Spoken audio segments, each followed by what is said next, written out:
van a perdonar, doctor Enrique París, ¿cómo está? Rodrigo Sandoval, ¿cómo estás? Pero voy a partir interpelando a Isabel Tolosa, que ha venido sufriendo y desgarrándose en los últimos meses por la situación educacional en nuestro país. Ayer salió el estudio PISA, que es un estudio global, planetario. Internacional del Fondo Económico. O sea, es más bien para el mercado, para saber cómo están nuestros niños preparados para el mercado, literalmente. Ok, y podemos leerlo de distintas maneras y qué sé yo, hay factores negativos y positivos, estamos estancados en la última década, no hemos avanzado, pero en efecto de la pandemia, que es una preocupación fundamental en nuestro país. Yo ya sé lo que me van a decir. La Isabel Tolosa de Alemania se están desgarrando hacia lo largo. La Isabel Tolosa de Finlandia se está tirando bajo un bus. Porque le fue horrible, pero horrible. Y Chile salió igualito. Paradito. Bien paradito. Digámoslo. No, pero hay una mención especial. Los niños chilenos. Igualito de mal. Los niños chilenos adoran a sus profesores, Isabel Tolosa. Es verdad. Eso es que lo que pasa es que la prueba PISA mide conocimientos en ciencia, matemática, lectura, pero también mide una parte socioemocional que no la destacan mucho los medios, que es una de las de las pocas pruebas que hace eso. Y ahí se mide cómo están, pues, y eso se apoyan en sus profes los alumnos chilenos. Lo mejor del continente con holgura, te diría yo. Sí. Estamos mejor, que somos los primeros, sobre Uruguay. Los argentinos están en la B.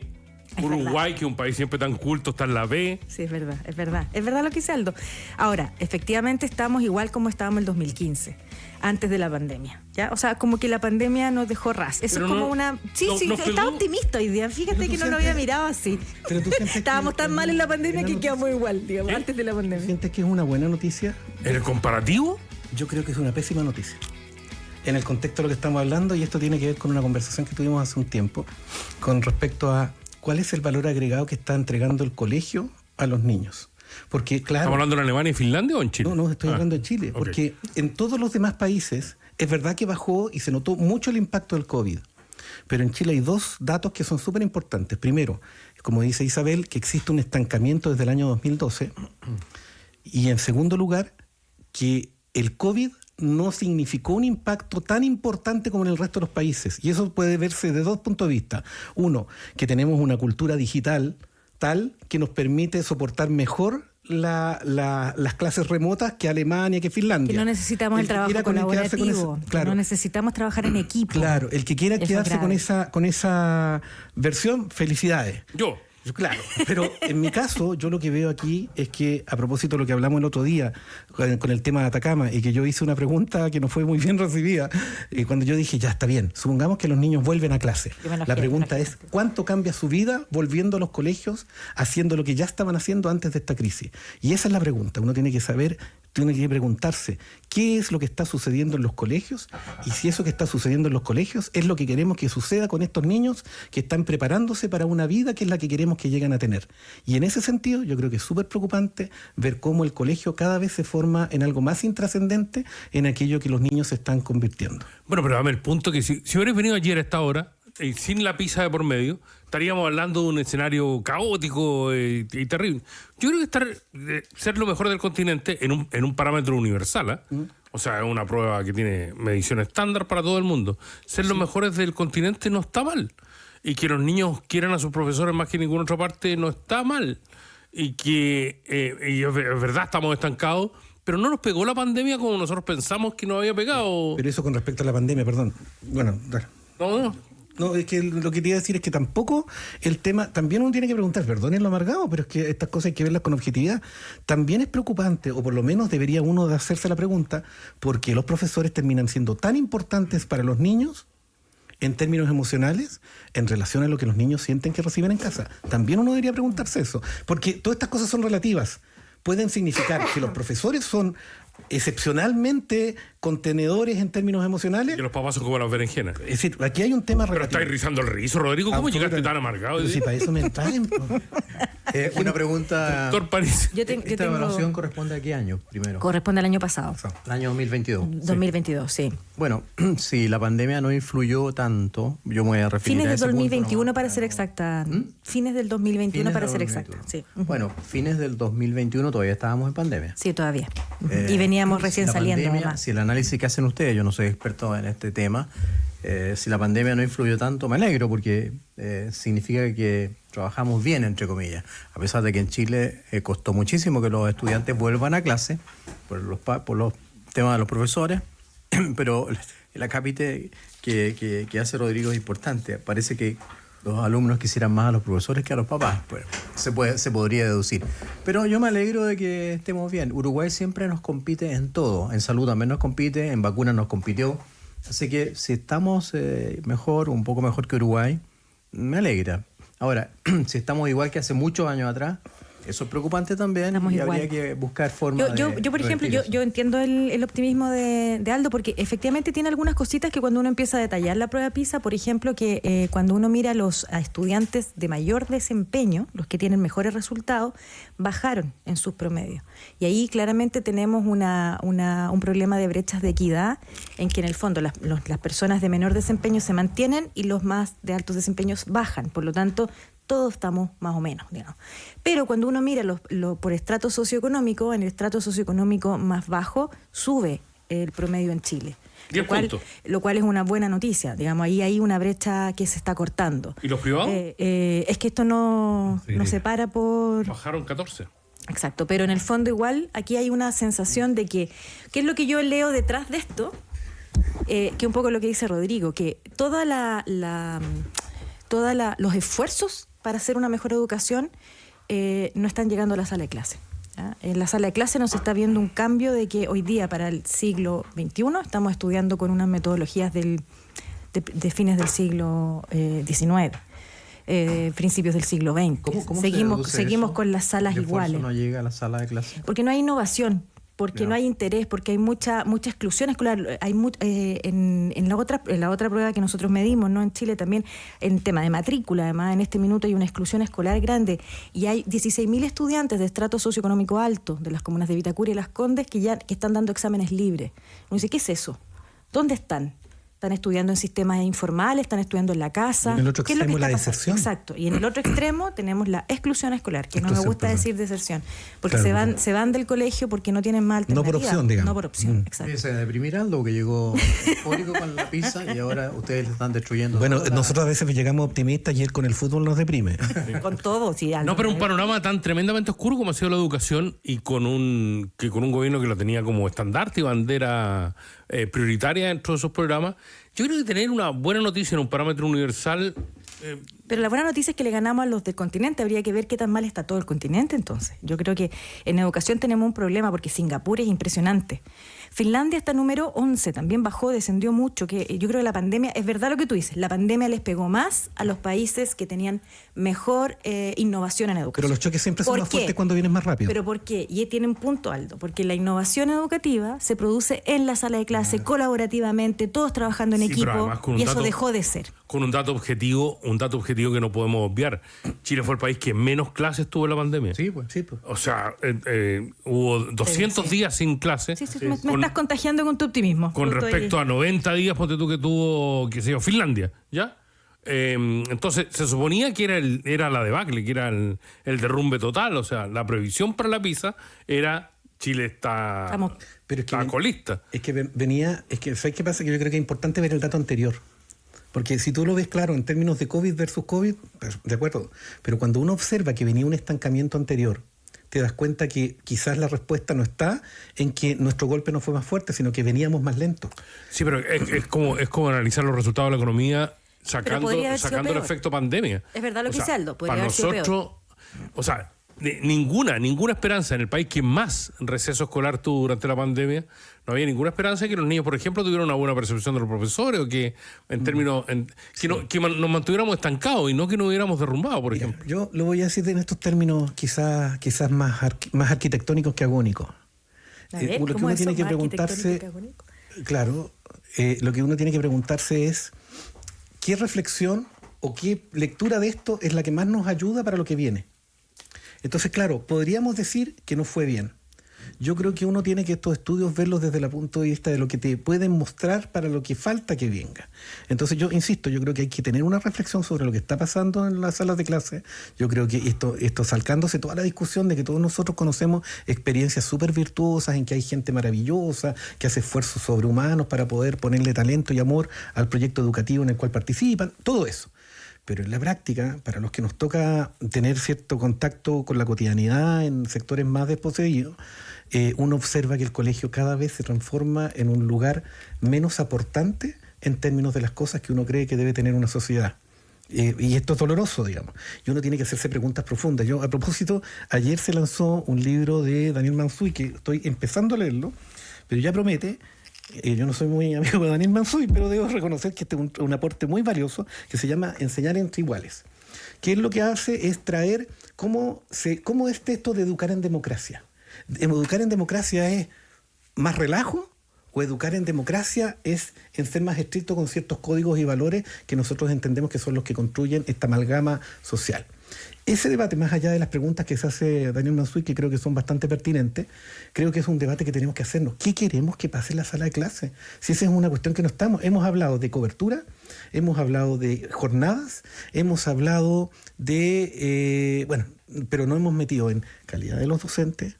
No hemos hablado... Carrera directiva, que también es un tema que en Chile está estancado. Y no hemos hablado también de cómo queremos que se interactúe respecto a lo que pasa en la sala de clase con fuera. Una hipótesis que uno puede tener, yo lo estuve escuchando ayer en medios de afuera, respecto a lo que pasa en Finlandia, por ejemplo, es que la educación en Finlandia, la sala de clases, no es el momento protagónico de la formación. No. Hay una interacción con respecto a lo que el niño experimenta afuera, con la interacción que tienen con otros sectores, y eso el profesor ayuda a interpretarlo. Ahora bien, en ese contexto, un aislamiento, un enclaustramiento, tiene un impacto mayor que acá. Ellos trabajan con aprendizaje basado en proyectos, que en Chile está entrando a poco, que es en el fondo investigar y salir a descubrir los problemas de tu comunidad y asociarlos al currículum escolar. Yo cuando digo ABP, yo sé que muchas personas en los colegios me van a entender, porque en Chile ha permeado harto, ha entrado harto, cuesta mucho innovar. Todavía seguimos con la sala de clases, con el alumno sentado y el profesor dictando una materia. Eso es lo que en los países como Singapur, como tienen sus propios métodos, innovan. Pues y eso finalmente es la palabra. Perdón, Doc, me equivoqué. El 2022 primavera, octubre del 2022 se aplicó la prueba.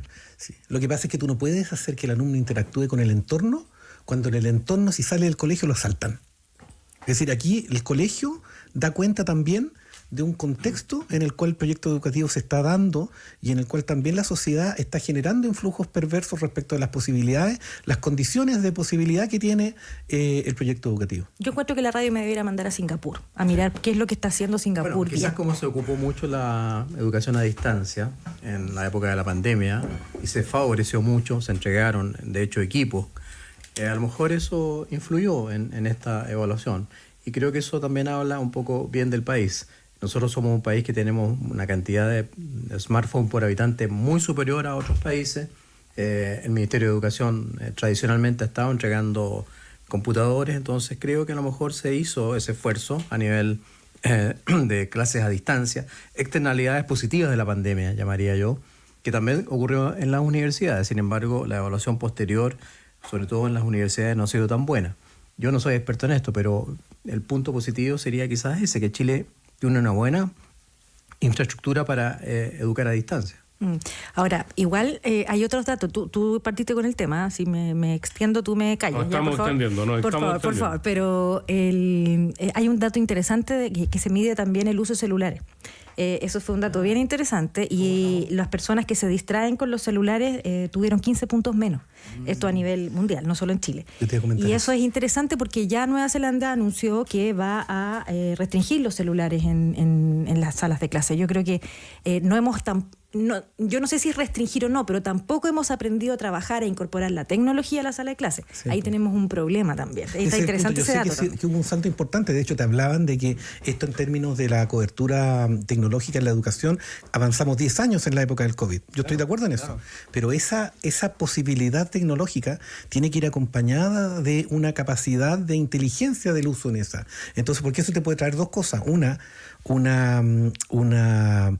Un progreso en términos de capacidades educativas, pero por otro también algunos cuadros de tu mundo, de tu área, digamos, que tú manejas mejor que yo, que son ciertos cuadros que se presentan cuando las personas empiezan a relacionarse solo digitalmente.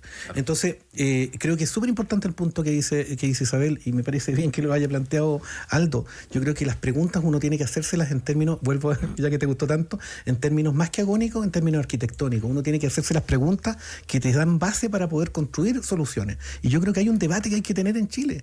¿Qué es lo que queremos que sea? Primero, ya, ¿qué queremos que sea como nuestro país? Pero dentro de eso, ¿qué rol le damos a la educación en términos del país que se construye? Porque aquí todo el mundo habla de la salud que queremos, de la constitución que queremos, del sistema político que queremos. De la salud, pero, y aparece en la encuesta como una preocupación importante. Claro, pero que en cuanto a salud digital, nosotros tuvimos un salto gigantesco con la pandemia. En salud digital se otorgaban 70.000 atenciones al año. Nosotros aumentamos a 668.000 atenciones al año mediante el hospital digital o salud digital, con exámenes de laboratorio, con interconsultas, con atenciones por especialistas. O sea, ayer di una clase para un grupo de Ecuador, a distancia obviamente, y hablamos mucho de eso. La salud digital también es una parte del futuro de la salud para acercar la salud a las zonas más lejanas. Por eso la digitalización es tan importante. Es que en salud yo creo que se pegaron un salto. Yo creo que en salud faltaba este empujón, que mirando lo positivo que puede haber tenido una pandemia tan terrible, ¿no? Pero se necesitaba ese empujón para decir, ya, demos el salto y empecemos a atender. Hay patologías que se pueden atender a distancia. Hay lugares donde no hay especialistas y esto puede resolver el problema. La telemedicina, a mí me tocó verlo en la 8ª región y tuvimos algunas iniciativas bien interesantes con el gobierno regional y sí, efectivamente uno nota, pero ahí lo que hay, y esto hay que decirlo, lo voy a decir en estos términos, el gremio médico es un gremio muy solvente en términos de soluciones. Entonces, innovador. Claro, porque los médicos en general en Chile, que tenemos un alto estándar, son tipos a los cuales de verdad lo que les faltan son los medios para hacer lo que saben que tienen que hacer. No es un asunto que les llegan los medios y ahí vemos cómo ocupamos esto. No, ellos están siempre solicitando, están a la vanguardia. Ellos tienen súper claras sus necesidades. Es un área muy desarrollada en términos de las necesidades que tiene. Doctor, siguiendo con el ámbito más o menos optimista con el que estoy pretendiendo llevar el debate esta mañana. Que me alegro. Ayer el presidente Boric en el sur señaló que él no quería un colapso del sistema de la ISAPRES, pero tampoco quería un perdonazo. Ya no se está utilizando el término perdonazo, se está utilizando el término salvataje. Y habría, a esta altura, como va el tema, habría que cubrir las pérdidas de la ISAPRE entre enero y abril del próximo año, más o menos. Lo que significa que el sistema no va a colapsar, o que al menos lo que pretendía mucha gente, que hubiera una opinión tajante de parte del Ejecutivo en términos de que no querían colapsar el sistema, ya se produjo, ¿no? Sí, ayer Juan Luis Castro también lo reconoció. A mí me llamó la atención, no sé si lo vieron, una noticia que puso EMOL, como que el presidente me había contestado a mí, porque como yo había sido crítico días antes en otra radio, en otra emisora, lo siento, EMOL puso que el presidente le contestó al exministro de Salud, doctor Enrique París. Raro, porque no sé cómo se está fijando tanto en eso él. Pero ¿qué es lo que dijo usted? Coincido. A ver, ¿pero qué es lo que dijo usted primero? No, yo dije en una entrevista radial que me parecía que la situación era delicada, que era peligrosa, que no solamente lo he dicho yo, lo ha dicho hasta el actual presidente del Colegio Médico, lo ha dicho Juan Luis Castro, lo han dicho otros parlamentarios, lo dijo el grupo también de expertos. Entonces, la verdad es que si el presidente ahora reconoce que no está por hacer desaparecer la ISAPRE, ¿qué es lo que dijo Camilo Cid? No lo dije yo, lo dijo Camilo Cid, el director de FONASA. Lo ha transparentado el señor Crispis, ese segundo piso de la moneda, en fin. Entonces, si el presidente ahora dice, no vamos a dejar caer a la ISAPRE, pero tampoco hay perdonazo, ahí lo aplaudieron porque vi su presentación.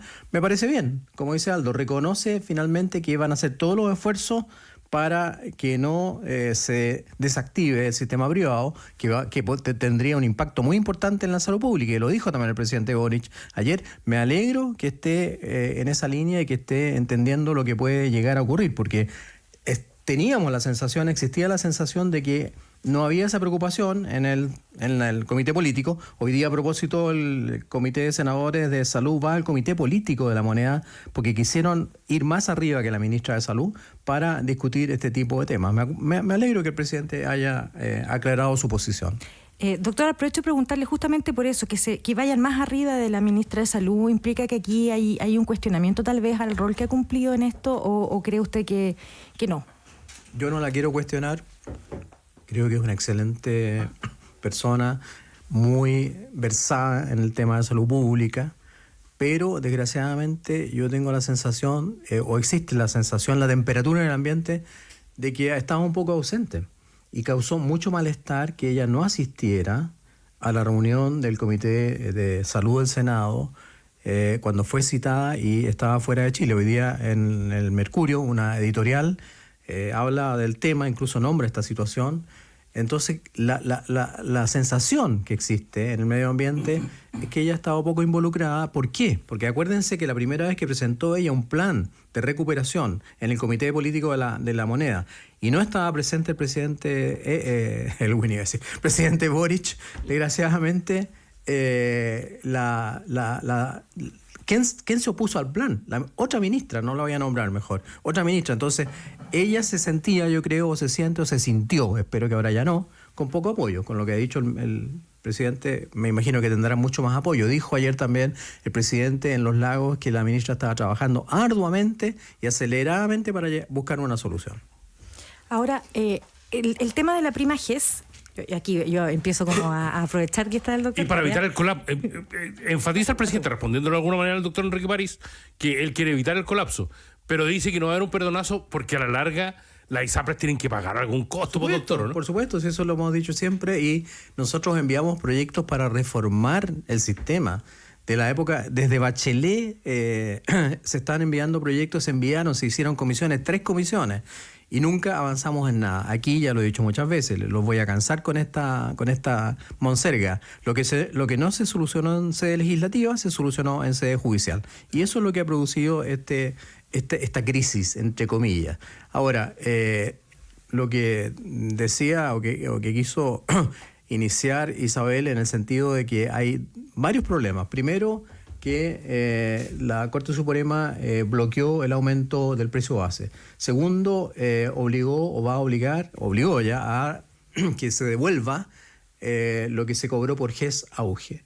Y tercero, digamos, lo que además causó mucho rumor, mucho problema dentro de la industria, dentro de la salud en general, este cambio que hubo, porque primero la superintendencia dijo que tenían que devolver 1.400 millones de dólares. Después el comité de expertos bajó a 450 millones de dólares. Y después el gobierno nuevamente lo sube a 1.100 millones de dólares sin escuchar la recomendación del grupo de expertos. O sea, ¿para qué hacen un grupo de expertos, que lo llamó el Senado, si después no aceptan las recomendaciones? Entonces yo creo que la negociación va a ir por ahí. Y la negociación va a ir por una vía que ayer la ministra lo adelantó, de adelantar, porque esto ya es una locura. Les van a pedir que devuelvan plata, Aldo, pero les van a autorizar para que cobren más. Claro. Sí, porque van a modificar el ICSA, o sea, el índice de cálculo de salud lo van a modificar y lo van a adelantar en el tiempo, según lo que dijo el Ejecutivo, para que las ISAPRES puedan cobrar más. Entonces, es el mundo para que los usuarios paguen lo que les tienen que devolver, digamos. Usted sabe cuál es mi opinión a ese respecto. Yo hace 40 años vengo sufriendo el sistema, y tengo la certeza de que en esta pasado de pagar yo. Sí, yo quería, ¿por qué le preguntaba por la prima GES? Porque hay 2 ISAPRES, con Salud y Más Vida, ¿no?, que plantearon que ellos en un principio con estos recortes, ellos de alguna manera con estas bajas, les golpeaba fuertemente en lo económico. Sin embargo, con Salud tomó una decisión, ¿no?, de aplicar ya el tema. Sí, bajó de inmediato. Eso a mí me parece que... de la prima GES, pero fíjate que el cobro... ¿Fue con Salud o Colmena? Tengo la duda, me parece que fue Colmena. Colmena parece, tienes toda la razón. Fue Colmena. Sí. Fue Colmena. Pero mira, Colmena. Salió eso también hoy día en la prensa. ¿Cuánto va a bajar el plan? Claro. 18.000 pesos.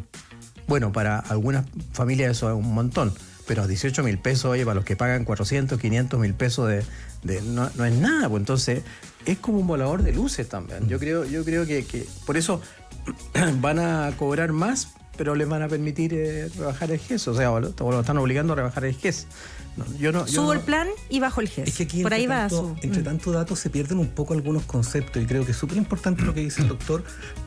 Mira, yo creo que hay que hacer una distinción entre la necesidad que tenemos de darle continuidad al sistema, y eso significa generar las condiciones para que se mantenga la operación de las ISAPRES, porque estamos en eso, del reproche financiero, político, jurídico y hasta ético que uno puede hacer de por qué llegamos, y social, de por qué las mismas ISAPRES nos tuvieron acá.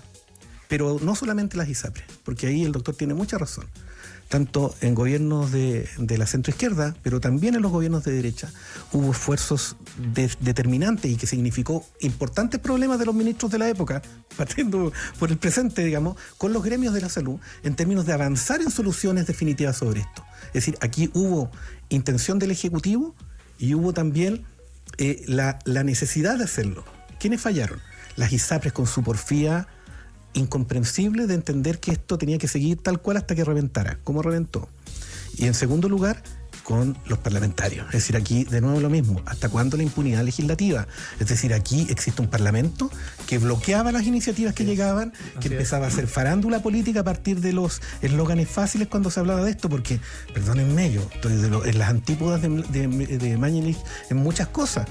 Pero de verdad él aportó en buena parte discusiones en que era para solucionar el sistema, y aquí se le caricaturizó, se le insignificó, se le tergiversó, y finalmente para no avanzar. Entonces, de una vez por todas es importante que a nivel de quienes tenemos una posición más crítica acá, estemos diciendo las cosas como son. Y aquí estamos en este lugar por la desidia, por la irresponsabilidad de las ISAPRES, por la avaricia de las ISAPRES y por la irresponsabilidad del Parlamento. Así estamos. Y hoy día, claro, las soluciones son discutibles, pero partamos de esa claridad. Vamos a hacer la pausa. Mira, Rodrigo, mira el reloj, ya que te cacha que tenemos que hacer la pausa. Ya. Vamos a hacer la Yo pausa. me voy a poner solidario en términos de salud. Estoy dispuesto a que el sistema no colapse y que los dueños de la ISAPRES sigan teniendo utilidad, y por lo tanto estoy dispuesto a pagar lo que me digan. No es necesario. Ya que no me devuelvan lo que me deben. Perdón que viene la interrupción, pero Aldo, justamente lo que dice el proyecto de ley corta es que las ISAPRES no van a poder retirar las utilidades. Así que eso ya es algo importante. Es como un eslogan también, pero bueno. Pero hay una cosa que quiero decir con respecto a Mañalich. Él propuso el ICSA nuevo. ¿Por qué? Porque acuérdense que la Corte Suprema no permitía el alza y le daba la razón a los pacientes porque no había una tabla de cálculo clara para el aumento de los precios. Él hizo la tabla con Fernández, la enviaron, y esa es la que ahora el gobierno actual quiere utilizar, a pesar de que en esa época... Después de que lo basuraron como lo hicieron, digamos. Los parlamentarios que ahora están en el Ejecutivo, que eran oposición, se opusieron. ¿Viste que Uber está aplicando la ley ISAPRES? Porque les pusieron un reglamento. Entonces, si este reglamento se aplica, 9 de cada 10 viajes no se van a hacer. La ciudad va a colapsar sin Uber. Y están en eso. Y llaman a que te integre a un grupo. Nunca he usado un Uber, ¿pueden creerlo? Nunca he usado un Uber. Con tu seguro complementario de salud, ¿pero pedís Corner Shop? Sabéis que sí. Ya, sonaste. He pedido un par de Con veces. tu seguro complementario. Me arrepiento. No desde que compró Uber. Con tu seguro complementario de salud Sura, gestionar los reembolsos de tus prestaciones médicas nunca fue tan fácil. Hasta hazlo 100% online en sus distintos canales digitales. Conoce más en seguros.sura.cl. Y voy a reivindicar la feria, porque fui a la feria y traje una cereza impactante. Ya. En GAES, creen en la conexión a través de los sonidos. Estas fiestas te invitan a vivir la emoción de oír lo que amas con tu avanzada tecnológica auditiva. Agenda una cita en www.gaes.cl. Gestiona la solicitud de tus colaboradores de manera fácil e intuitiva con Talana. La plataforma de aplicación de recursos humanos más descargada y mejor valorada es Talana. Dentro de las dudas existenciales que me atacan detrás, ¿por qué ahora tanto cuico vendiendo cereza? Porque, ¿sabéis por qué? Yo tengo una teoría. Porque como hubo tanta... Mira la teoría que tengo, ya tengo una teoría. Isabel venía comiendo cereza hoy en la mañana. Por eso, es que la lluvia acható el producto. Entonces, como no se pueden ir para afuera porque tienen una imperfección, se están vendiendo acá. Eso es no sé si estaré mal. Que alguien, por favor, muy bien. Me lo diga. Volvemos. Prepárate un café y súmate a la conversación. Ya regresamos con más País ADN en la 91.7. Con tu seguro complementario de salud Sura, gestionar los reembolsos de tus prestaciones médicas nunca fue tan fácil. Hazlo 100% online en nuestros canales digitales, sin tiempos de espera, sin filas y sin quitarle tiempo a tu vida. Conoce esto y mucho más en seguros.sura.cl. Un mundo Sura digital para disfrutar del mundo real. Desde que en mi trabajo ocupan Talana, no me complico si me enfermo. Al estar integrada con IMED, gestiono mis licencias médicas desde la app y recibo la liquidación de sueldo que me corresponde a fin de mes. Con Talana, la plataforma de recursos humanos mejor valorada de Chile, se generan más de 300.000 liquidaciones de sueldo mensuales, haciendo más simple el día a día laboral. Conoce más en talana.com. No, se basó. Maestro, ya sabemos que te enteraste de la nueva promo de los ferreteros de verdad de la red MTS. Recarga tus proyectos con los ferreteros de verdad. Por compras sobre 10,000 pesos a los ferreteros de la red MTS, pide tu cupón y participa en el sorteo de uno de los 3 camiones livianos o por uno de los 100 premios sorpresa. De Arica a Punta Arenas, encuentra tu socio ferretero más cercano en mts.cl y recarga tus proyectos con los ferreteros de verdad de la red MTS. Desde que Iván Zamorano es Claro y tiene gigas libres en Chile y roaming incluido, sus mensajes son algo así. Órale, güey, ¿ya vieron las fotos de mis enchiladas? Los que somos Claro tenemos gigas libres en Chile por 10.990. Y si vas a viajar, roaming incluido. Seamos Claro. Términos y condiciones en clarochile.cl. Oye, compa, ¿ya tienes los regalos para tu familia? ¿Los míos quieren viajar? A nosotros igual, ya estamos perfect. ¿Y cuánto te salieron los pasajes? Barato, perfect. ¿Y la estadía? Gratis, perfect. ¿Pero cómo? ¿A dónde van a ir? A nuestra propia casa. Temperamos la piscina a 28 grados y es como el agua del Caribe. Perfect. Ah, qué buena. Comenzaron las ofertas para esta Navidad en Perfect Pool y en perfectpool.cl. Tempera tu piscina a 28 grados y siéntete como en las aguas del Caribe con Perfect Pool y perfectpool.cl. El balón del fútbol chileno ya gira a lo largo de nuestro país y en as.com encuentras todas las noticias de tu equipo favorito, los del norte, los de la A, los de la B, los del sur, los de Colonia, los universitarios y todos los equipos de la capital juegan en as.com. Vive la temporada 2023 del fútbol chileno, masculino y femenino, en el sitio de deportes más leído del país. As.com es pasión. En la 91.7 tenemos un equipo dispuesto a seguir buscando el origen de las noticias y explicar sus consecuencias. Mauricio Bustamante y Carla Zunino hacen juntos la prueba de ADN. Entrevistas, opinión, análisis y una conversación informada sobre la agenda del día. La prueba de ADN. De lunes a viernes de 6 a 8 de la tarde. Haz la prueba. Con Carla Zunino y Mauricio Bustamante, solo información confiable en la prueba de ADN. 91.7 ADN. Hablamos con la verdad.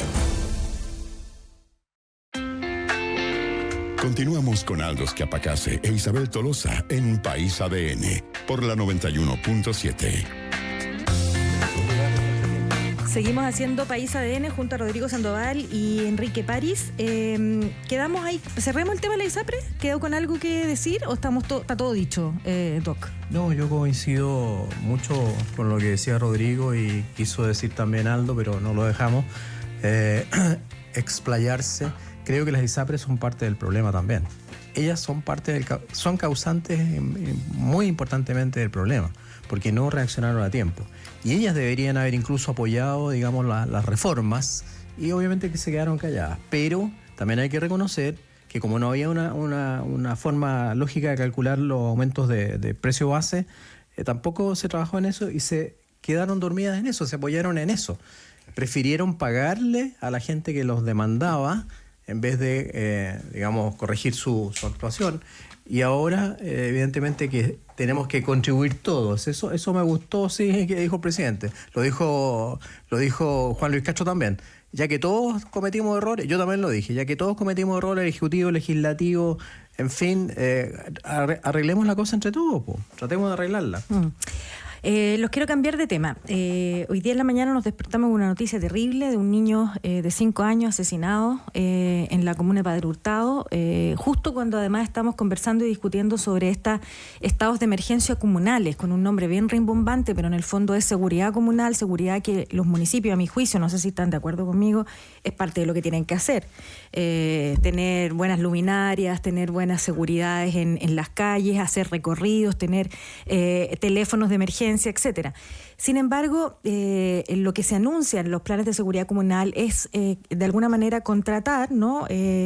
Carabineros y militares en retiro, más de 100 va a contratar la Florida, que puedan hacerse cargo de la seguridad. Les quiero tirar este tema aquí a la mesa sobre cuánto le corresponde realmente a los municipios y a las comunas hacerse cargo de esto y cuánto el Estado se empieza a tensionar con estas propuestas comunales que a veces parecen bastante populistas, ¿o no, Rodrigo? No sé cuál es tu percepción de lo que ha pasado en este tema. Es difícil actuar opinar de forma inteligente cuando el contexto está tan poco dado por la racionalidad. A ver, aquí lo que nosotros tenemos es una situación de, yo creo que sí hay que reconocerlo, de desborde en términos de seguridad, quizás no tanto con la cifra, pero sí con respecto a la sensación. La seguridad se construye por datos, pero también por percepciones de inseguridad.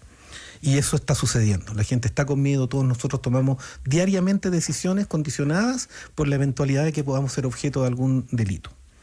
Y eso está sucediendo. Lo que sucede, la respuesta a eso es una respuesta que yo creo que es la que está irracionalizada. Vuelvo a lo mismo que dije con respecto a la migración, retomo lo que dijo el doctor París a propósito de los datos que tenía que tener el legislador para poder decidir, y es que nosotros no podemos dejar que sea la política la que fije los márgenes materiales de la discusión. Es decir, no es la política la que nos tiene que decir si estamos o no estamos con un aumento de los delitos. No es la política la que nos tiene que decir cuáles son los medios para poder atacar esa inseguridad. Para eso está el conocimiento, para eso está la academia, para eso están los centros de estudio. El tema es que unos y otros se han retraído en esta discusión, con algunas excepciones. Con el tema de la municipalidad, yo estoy completamente de acuerdo con lo que dice Isabel. Aquí hay que distinguir entre lo que significa las condiciones de seguridad con lo que significa la represión y castigo de los delitos. Las municipalidades están a cargo de crear condiciones para el desarrollo integral de la comunidad de la cual pertenece el territorio en el cual están a cargo. Y dentro de eso se encuentra generar condiciones de prevención situacional, que es el nombre técnico que tiene, esto de las luminarias, el generar espacios abiertos, el generar, si uno quiere, ciertas guardias municipales que estén a cargo de generar esta sensación de que el Estado está presente. Nuevamente, ese concepto que alguna vez ya conversamos. Pero es muy distinto entregarle a las municipalidades condiciones en términos de la persecución, investigación y represión de los delitos, por varias razones. Primero, por la obvia, porque todos nosotros hemos tenido algún episodio de descriterio de algún guardia municipal. Y es de verdad atemorizante imaginarse a guardias de seguridad con, por ejemplo, herramientas de disuasión, como pueden ser un gas, un bastón eléctrico, un arma. Es decir, aquí el alcalde de la Florida está hablando de ex policía. ¿Y por qué estamos hablando de ex policía? Él dice que no con armas, pero ¿y qué es lo que anda trayendo un ex policía? Ellos tienen facultades para poder portar armas. Entonces, está como Chaguán en todo caso. ¿Sí? Todos conocemos a alguien que haya sido secuestrado. Los guardias municipales. Yo no he tenido problema con los guardias municipales. Yo he tenido bastante. ¿Sí? Sí. ¿Qué comuna es la tuya? Sí. No, estoy hablando de Concepción. Ah, Concepción. Sí. Bueno, es que en Concepción todo pasa. En Concepción todos son marqueros. Todos somos raros así. Sí. Bueno, entonces lo que quiero decir con todo esto es que cuidado con el populismo penal. Este es un concepto de mi amiga Lucía Damer. Pero mucho cuidado con el populismo penal, porque nos puede llevar a terrenos desoladores en términos de generar corrupción a nivel. Es decir, piensen ustedes en las municipalidades con el problema que tenemos de corrupción. Y nosotros le vamos a dar facultades de control territorial a un guardia que es parte de esa municipalidad que todavía no sabemos contener en términos de corrupción. Entonces, ¿qué pasa con un narco? Que le va a salir más a cuenta contratar a ese guardia que tener sus propios soldados. Es decir, estoy poniendo exageraciones, pero lo que quiero decir es importante que no todo aquello que hoy día se ve más fuerte es la solución necesaria para lo que hay que hacer. Bueno, es una pregunta bastante difícil. Yo coincido con Rodrigo que para tomar medidas o para hacer políticas públicas, no solamente en salud, que es en mi ámbito, hay que tener evidencia. O sea, hay que basar las decisiones en la evidencia. La evidencia tiene que estar bien construida, tiene que estar publicada, tiene que ser comunicada de forma clara, y en base a esa evidencia deberían tomarse las decisiones. Cuando hay decisiones que se toman por la temperatura ambiente, obviamente que se pueden cometer errores. Ahora, aquí esto es un gallito, como muchas veces ocurre. Un gallito político entre algunos municipios y el Ministerio del Interior. El Ministerio del Interior es encargado de la seguridad y existe además una persona encargada de la seguridad. Entonces, yo creo que deberían conversar, deberían dialogar, llegar a un acuerdo para potenciar los lugares donde ellos piensan que hay mayor delincuencia y que hay que solucionar ese problema, y no crear estructuras paralelas, que yo también encuentro que es una situación que hay que clarificar muy bien, delimitar y evitar, obviamente, que se cometan errores. Ni Dios quiera que haya algún hecho que lamentar después, en circunstancias de que la profesionalización de del ataque contra la delincuencia está en manos de gente profesional, o sea, PDI, Carabineros, no sé, la oficina antigua. Creo que aquí hay que calmar un poco la situación y no tener un aprovechamiento político. Yo lo viví en la pandemia.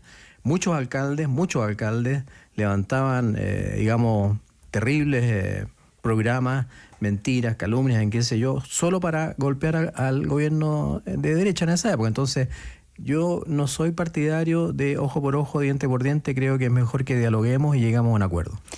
Hay dos cosas que a mí me parecen interesantes de mirar. Hemos tenido 2 buenas entrevistas esta semana en ADN Hoy. Estuvo ayer el subsecretario de Prevención del Delito, Eduardo Vergara, y hoy día estuvo el contralor Jorge Bermúdez, y a ambos se le preguntan distintas aristas del tema.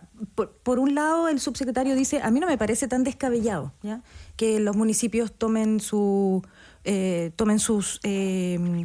resguardos en el tema de seguridad, que sí, es parte de sus funciones también. Ahora, el tema es que comiencen a hacer cosas que están contra la ley, ¿ya? O sea, cosas que no puede o no les permite hacer la ley.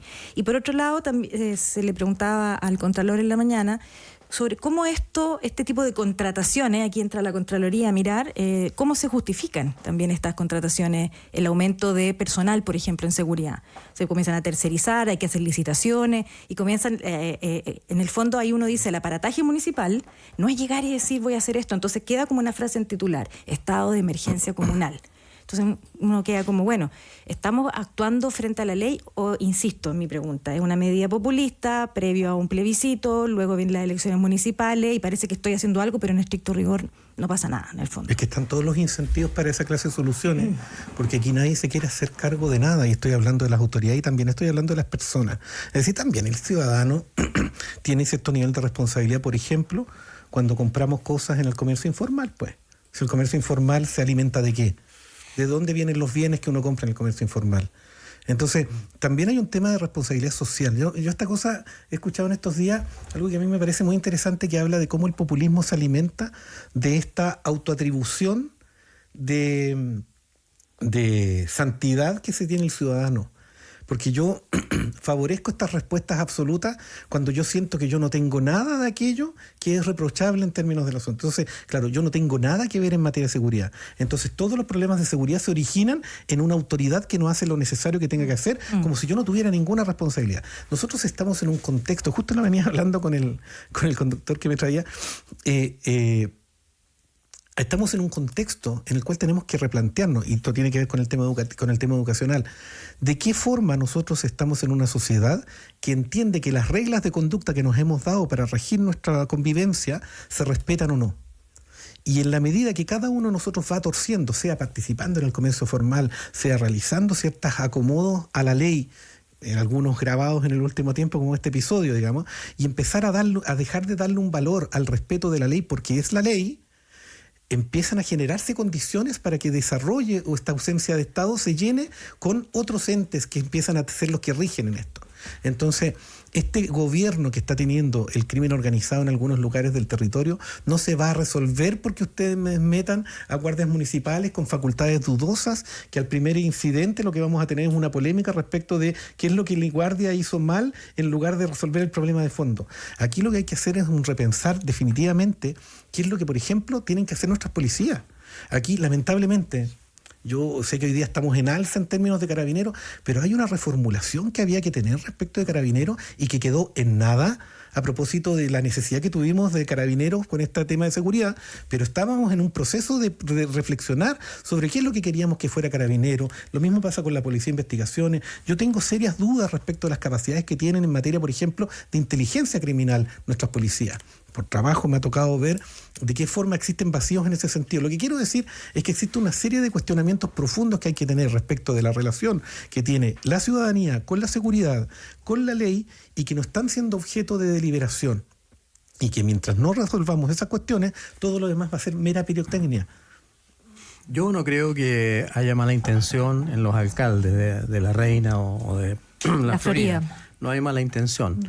Todo lo contrario, ellos responden a la inquietud de sus habitantes, evidentemente.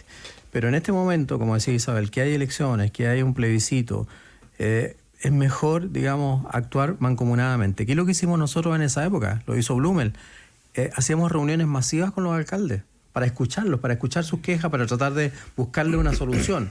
A lo mejor eso es lo que se necesita, o sea, escuchar más, que el gobierno escuche más a los municipios que ellos dicen, nosotros conocemos el territorio, somos los dueños del territorio, y buscar una solución en conjunto. Yo no veo que muchos municipios a lo mejor van a imitar esto, van a tratar de imitar esto, van a decir, no, en mi comuna también tengo el mismo problema, voy a hacer lo mismo. Está el problema del financiamiento, ¿cómo va a ser autorizado eso por la Contraloría? ¿Cómo van a voy a tener que desviar sacar plata? Exacto, tengo que sacar de un lado para poner ¿De a dónde otro? van a sacar esa plata? Entonces, y eso me explicaba, es un tema muy serio, muy me explicaba una persona experta en este tema ayer, que para realmente hacer ese cambio tiene que justificar, por ejemplo, que en cifras haya aumentado el delito en su comuna y en el caso de La Reina ha disminuido. Claro. Por Entonces, eso es la evidencia, como decíamos, es tan importante. Tomar las decisiones basados en la evidencia, no en la temperatura ambiente, porque eso lleva a cometer errores.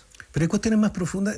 Perdonen que me ponga latero, pero aquí hemos hablado un montón de cosas de cómo la institucionalidad termina determinando ciertos temas específicos, pero no nos damos cuenta que que es la institucionalidad. Yo estoy de acuerdo en lo que dice el doctor París sobre esta utilidad que tiene, la conveniente que es que se converse con todos los alcaldes. Pero ojo, la suma de las partes no siempre hace el todo. Y no porque yo junte a todos los alcaldes significa que voy a tener resuelto el tema regionalmente, porque aquí hay una oferta no cumplida. De nuevo los legisladores. ¿Cuál es? Los gobernadores regionales.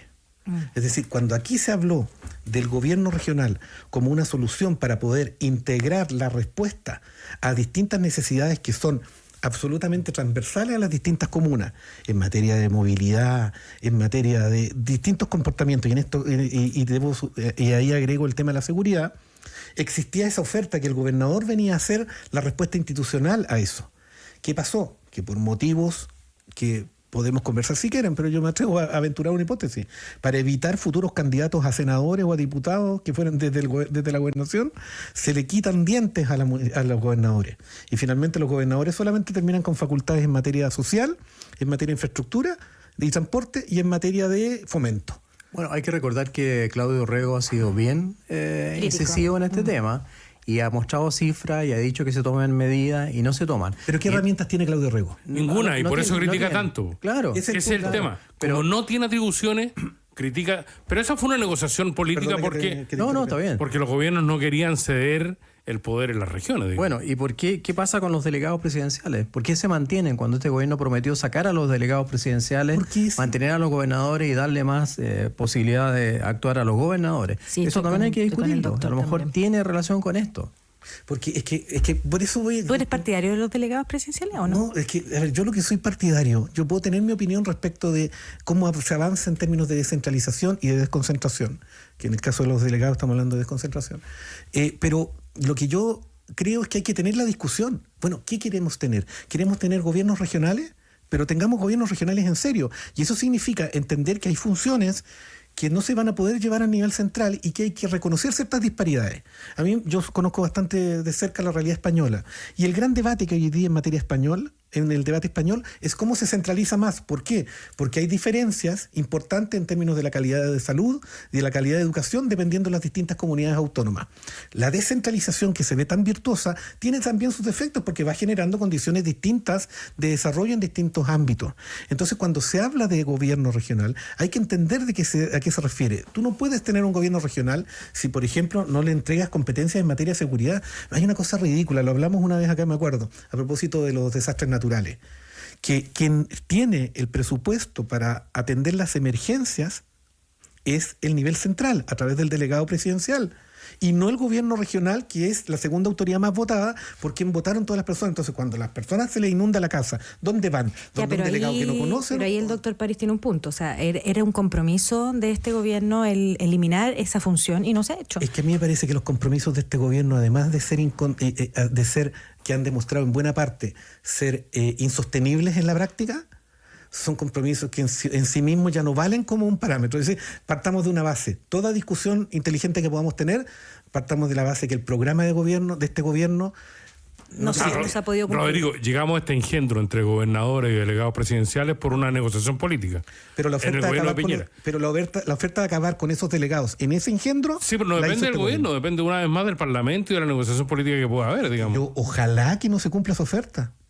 Es decir, mientras todavía no tengamos claro qué vamos a hacer con los gobiernos regionales, es decir, por favor, ojalá que no se acaben los delegados presidenciales. Por eso, y hay varios gobiernos regionales en la mira por el tema de los... Respondiendo al doctor París, eso no se ha terminado porque hay mucha gente que no quiere que el gobierno regional quede entregado a la decisión del pueblo, sino que al gobierno que está en la moneda. Bueno, eso es delicadísimo, pues. Prometen, obviamente, respetar la voluntad popular y mantienen a los delegados presidenciales que son nombrados a dedo. Entonces, evidentemente que hay un intríngulis ahí que hay que solucionar. Y creo que, obviamente, yo no conozco en detalle, pero hay que darle más posibilidad de ejecución entonces a los gobernadores, que son elegidos democráticamente.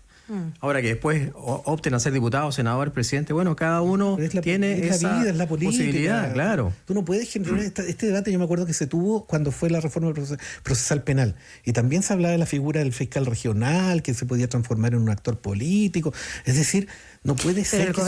Pero el gobernador sí debiera tener más atribuciones. Todos los problemas que estamos viendo también, más allá de que aquí hubo corrupción y ya está cada vez más claro, siento que, estoy hablando de los problemas con el GORE y el caso convenio, ¿no? Sí, siento que también ahí eso también demostró, por falta de atribuciones que puede ejecutar, tengo que contratar a un tercero y la ley me lo permite. Estoy completamente de acuerdo, pero yo insisto, yo soy partidario de avanzar hacia una autonomía a nivel de gobiernos regionales. Esa es mi opinión personal, pero lo que yo llego a esa conclusión después de haber estudiado un poco el tema y creo tener una opinión un poco formada. Me preocupa cuando se avanza, cuando se habla de la descentralización en términos si eso por sí mismo fuera una virtud, sin entender las complejidades que eso tiene. Porque, mira, hay distintas cosas. Y perdonen, aquí me sale lo regionalista, pero es verdad, a todo el mundo dice, no, que descentralicemos.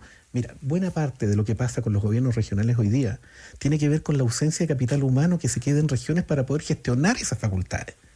Entonces, ¿qué es lo que estamos haciendo nosotros en regiones? Piensa en el caso de Aysén,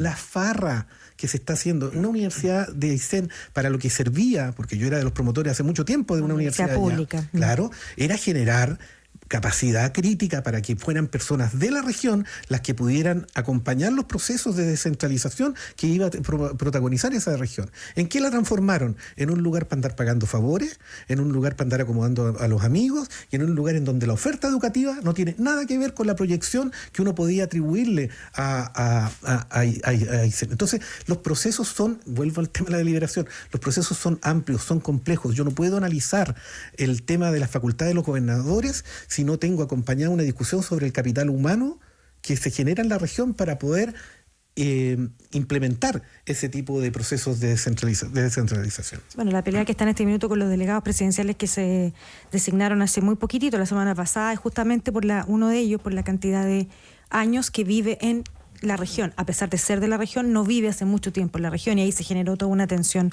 con el delegado del Biobío, ¿no? Yo sé que nos queda Ñuble, poco tiempo, pero no quiero dejar de contarles un estudio que hizo la Universidad de San Sebastián, el estudio organizado por el Ipsos, Políticas Públicas en Salud, que es bastante lamentable. Fíjese que en la lista de espera, tanto en la lista de espera quirúrgica como especialista y garantía GES, desgraciadamente en Chile las mujeres esperan mucho más que los hombres.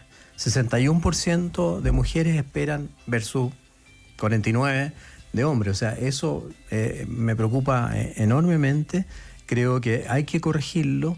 La mujer se queda en la casa, asume sus responsabilidades, quiere cuidar al papá que está mayor o a los hijos y no va al médico. Eso quería preguntar, ¿es principalmente porque ella asume porque se posterga? ¿Esa sería la explicación? Yo pienso que es porque se postergan y también algunos han dicho, no comparto plenamente eso, que en Chile las mujeres, pero puede ser, no tengo el dato científico, se enferman más que los hombres. Yo no estoy seguro de eso, pero podría ser en el aspecto de que ellas asumen mucho más carga familiar, mucho más trabajo dentro del domicilio. Cuidar al adulto mayor, cuidar al papá. El 87% de los cuidadores son mujeres. Exactamente. Eso es un dato de la causa. ¿La demanda de prestaciones de las que estás hablando es mayor en mujeres? Sí. En cirugías, 58,9% son mujeres. En especialistas, 59,1% son mujeres. Y en garantías GES, y sobre todo en cáncer, el 61,6 son mujeres. Claro, Entonces, es natural. eso hay que corregirlo rápidamente. Este es un gobierno feminista, se dijo feminista. Entonces creo que ahí estamos fallando. Yo siempre me he hecho la culpa a mí también, porque esto no es una cosa que ocurra de la noche a la mañana. Nosotros fuimos parte del Ejecutivo.